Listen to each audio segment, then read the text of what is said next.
एका आरोपीकडे गेला आणि त्याला सांगितलं आपल्याला जायचं. इथून खरी ही सुरुवात झाली. यांची ह्या दोन आरोपी यांची आणि त्या बीडचा पीए का तो कार्यकर्ता आहे मला माहित नाही, त्यांनी याला नेलेलं यांना. आणि ही खरा घटनाक्रम इथून सुरू झाला. त्यांनी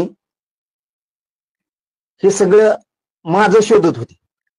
यांना 3 प्रकारात दिलते. आधी ते सांगतो मग घटनाक्रम सांगतो, कारण हे राज्यासाठी, पत्रकार बांधवांना, तुमच्यासाठी सुद्धा आहे.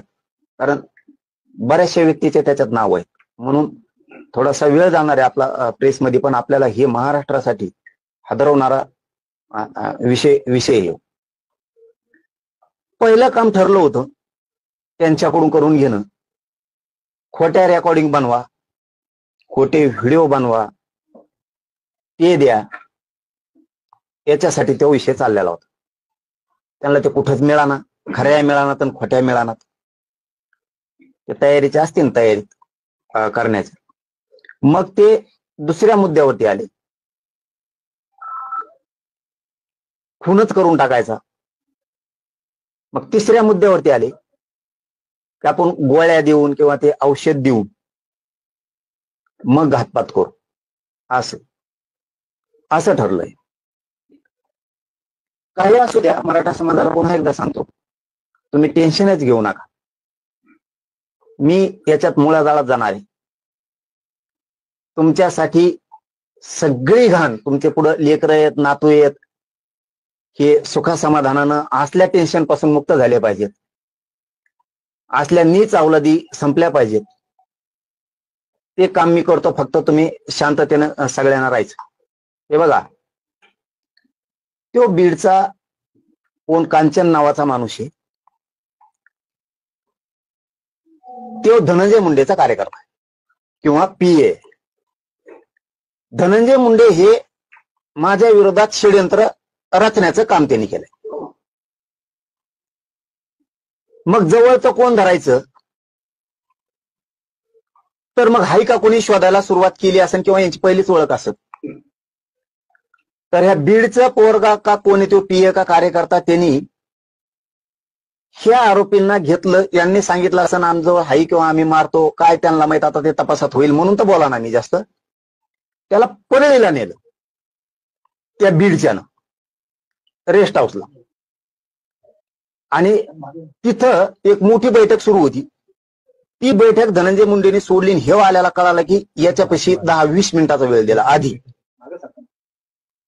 तिथंच एक आरोपी नेला होता याच्यातला. आधी यांना आरोपीच म्हणून आपण यांना तिथं नेलेलं होतं. तिथं एक आधीच दुसरा होता, ह्याच दोन्हीतला.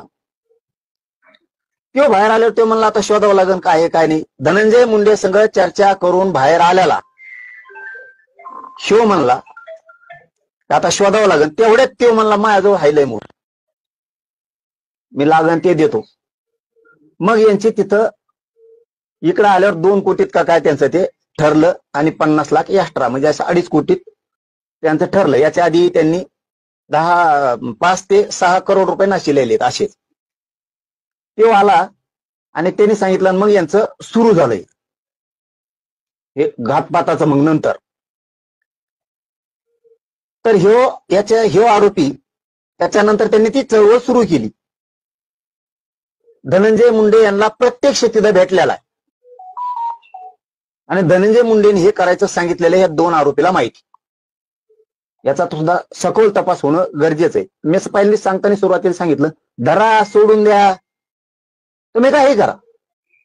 त्याच्यानंतर काहीच जुळाना म्हणून झालटा फाट्याला संभाजीनगरच्या 1 घंटा धनंजय मुंडे त्या आरोपींची वाट पाहत थांबला. हे धरलेले 2, त्याला अर्जंट मुंबईला जायचं होतं जणू. आता हे खरं असन खोटं असन तपास करा. आम्हाला मिळालेल्या माहितीवर आम्ही तुम्हाला बोलतो. तिथं थांबला. मग त्यांनी सांगितलं मी तुला व्यवस्था करून देतो. ते काय सापडणार तुम्हाला म्हणल्यावर काही खरं नाही, असं तसं काहीतरी झालं त्यांचं. म्हणजे मी गोळ्या ते तुम्हाला सगळं पोहोच करतो व्यवस्थित, कसं करायचं जा. मग त्यांची काय चर्चा झाली तिथं, झाले गेले.